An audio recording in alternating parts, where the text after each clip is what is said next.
حالات کی رعایت 19 جولائی 1981 کو احمد آباد میل حسب معمول اپنے وقت پر روانہ ہوئی، مگر ایک اسٹیشن پر اس سے 40 منٹ لیٹ ہونا پڑا۔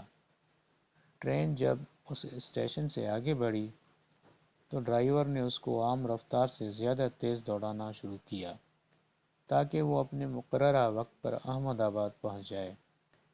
ٹرین ڈنگروا سے 2 کلومیٹر کے فاصلے پر تھی کہ ڈرائیور نے دیکھا کہ آگے کی پٹری میں کچھ فش پلیٹیں غائب ہیں۔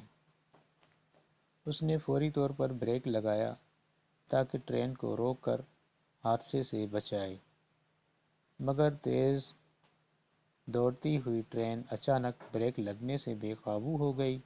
انجن اور اس کے ساتھ لگی ہوئی 12 بوگیاں پٹری سے اچھل پڑیں اور پوری گاڑی اپنی پٹری چھوڑ کر کنارے کے کھڈے میں جا گری۔ کافی لوگ مر گئے اور بہت سے زخمی ہوئے۔ اس واقعے میں یہ سبق ہے کہ آپ ایسا نہیں کر سکتے کہ حالات کو نظر انداز کرکے اپنی زندگی کی گاڑی کو تیز دوڑانا شروع کر دیں، کیونکہ اس دنیا میں صرف آپ ہی نہیں بلکہ دوسرے بھی ہیں۔ یہاں صرف آپ برسر عمل نہیں بلکہ دوسرے بھی برسر عمل ہیں۔ ایسی ایک دنیا میں اسی شخص یا قوم کا سفر کامیاب ہو سکتا ہے جو خارجی حالات کو اچھی طرح سمجھے اور ان کی رعایت کرتے ہوئے اپنی گاڑی کو آگے بڑھائے۔ اگر یہ حکمت نہ برتی جائے تو راستے میں کوئی بھی غیر موافق واقعہ پیش آ کر ہمارے سارے منصوبے کو خاک میں ملا دے گا۔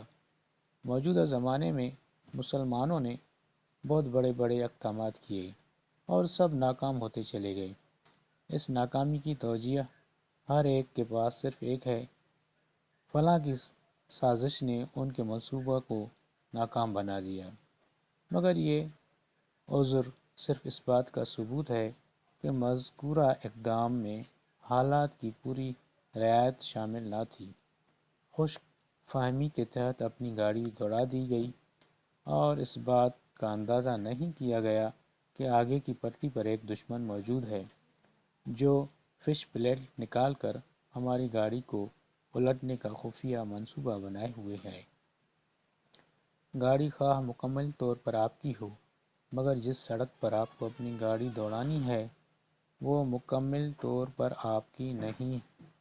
یہ حقیقت خواہ کسی کے لیے کتنی ہی تلخ ہو، مگر بہرحال وہ ہے، اور یہ ممکن نہیں کہ اس کو نظر انداز کرکے کوئی شخص اس دنیا میں کامیاب ہو سکے۔